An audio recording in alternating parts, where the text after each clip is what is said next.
Hey, what's up guys, TechTime here and I'm back again with a brand new video. So before I begin this one, I want to thank you all so much for watching. If you do enjoy my videos, make sure you leave a thumbs up and also make sure you subscribe to the channel if you haven't already. So with that being said, today I'm going to be kind of revisiting the 2024 Moto Razr, and this is the standard edition, or as I like to call it, the budget edition flip device. And basically, I've been using this phone for a little over a month, actually a lot over a month. It's almost closing in on a 2-month mark. But basically, my opinion on this phone didn't really change much. It's a really cool phone, but it's not ideal for my personal lifestyle. So I'll explain that in detail as much as I can. Let's quickly talk about the design aspect of this phone, which entail kind of two things. One, it has a more of a modern flip device design where you get a lot of display and you get a lot of somewhat of premium material, or at least they make it seem like it's a premium material. So the back is made out of this kind of vegan leather, as they would like to call it, but it's basically plastic that is made to feel like leather. It doesn't really feel a lot like leather here, though. It is like this kind of smooth surface with the Motorola logo. It does feel good though. It's kind of grippy if you grab the phone from the bottom, and you do have this kind of crease in between the bottom and the top. And the hinge itself is, we'll talk about it, but it's not as good as the previous generation as far as kind of how effective when it comes to folding the device. On the back, you also have this 3.6-inch AMOLED display or POLED display, which we will definitely have a conversation about later on in the video. But you also get the dual camera setup on the back as well, which again, we're going to have a conversation about the camera system here later on.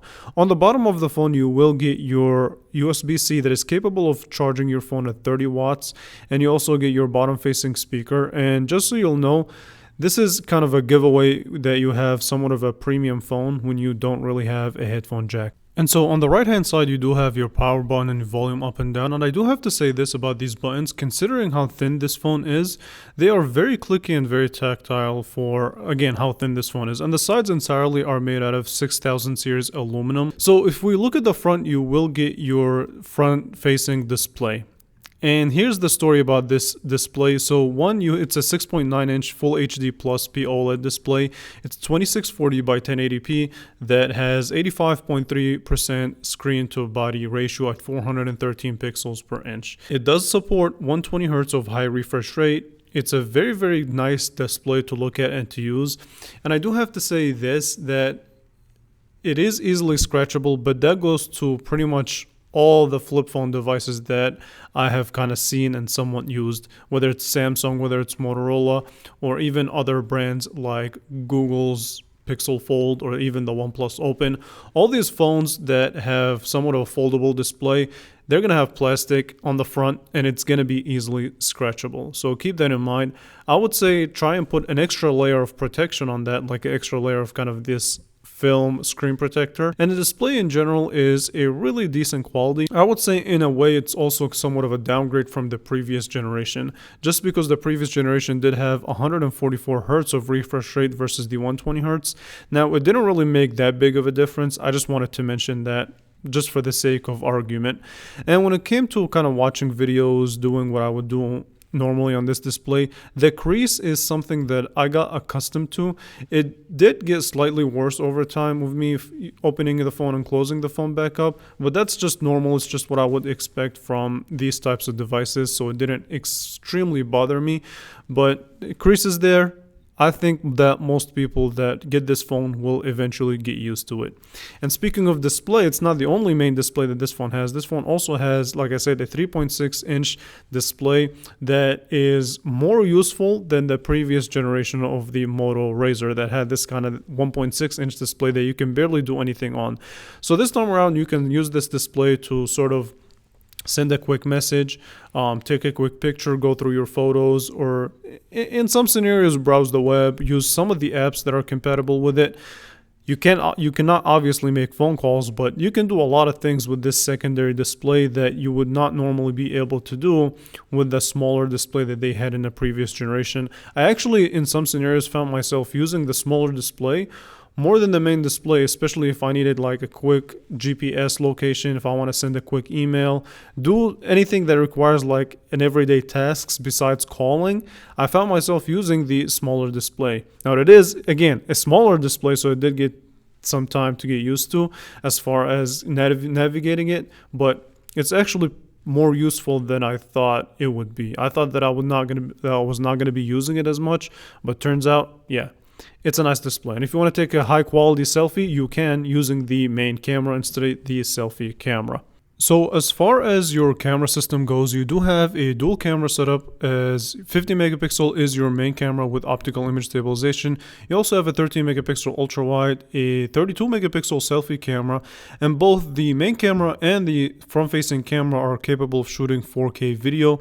Now, mind you, the quality of these cameras are questionable. I did a whole camera review and I'll leave it in the description below, but basically the main interface as far as using the camera system is actually quick, straight to the point. It doesn't really have any complications and it takes pictures quite well and quickly.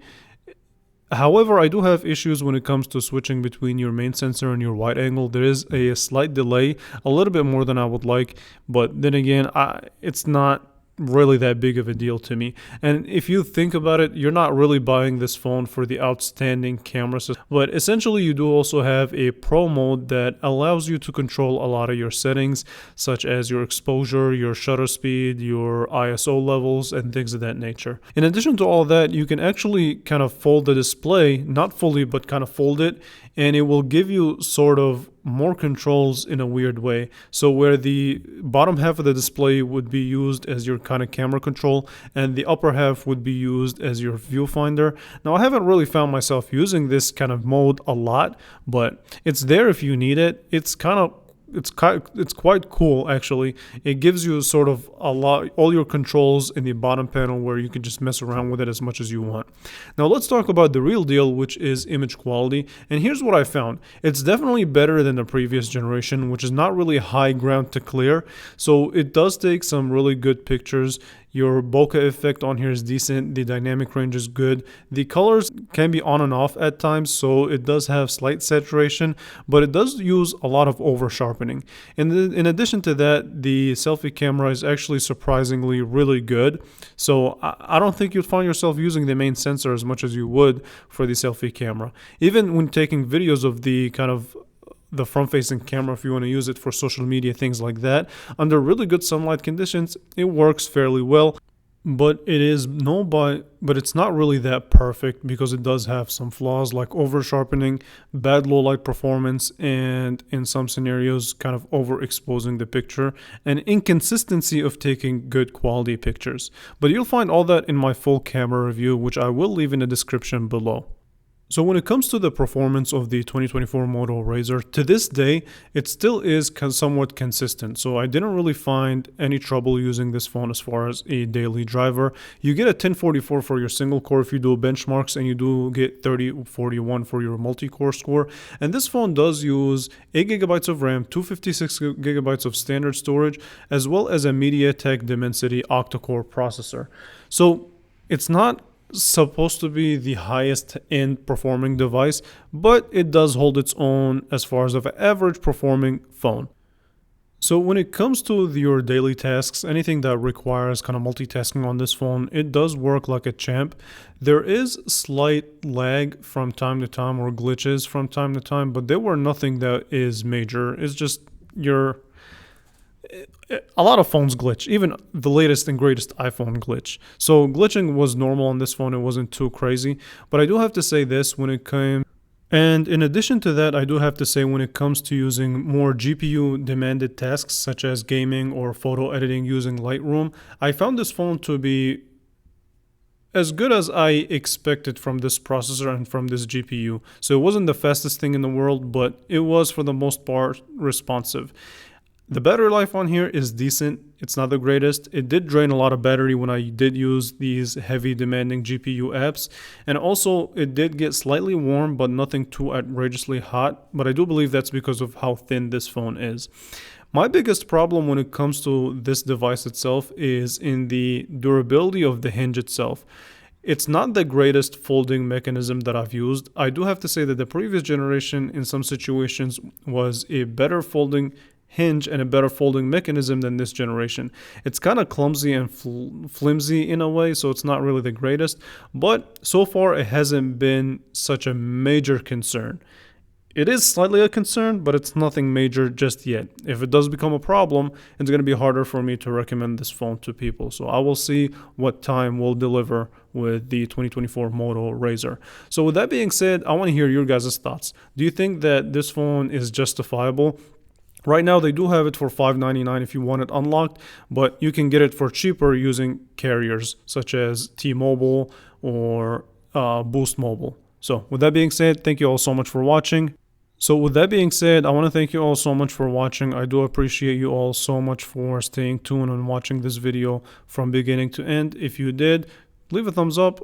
Again, make sure you subscribe to the channel, and I will definitely catch you guys in the next one. Leave your thoughts in the comments below. I would love to have a chat with you all. Thank you guys so much for watching.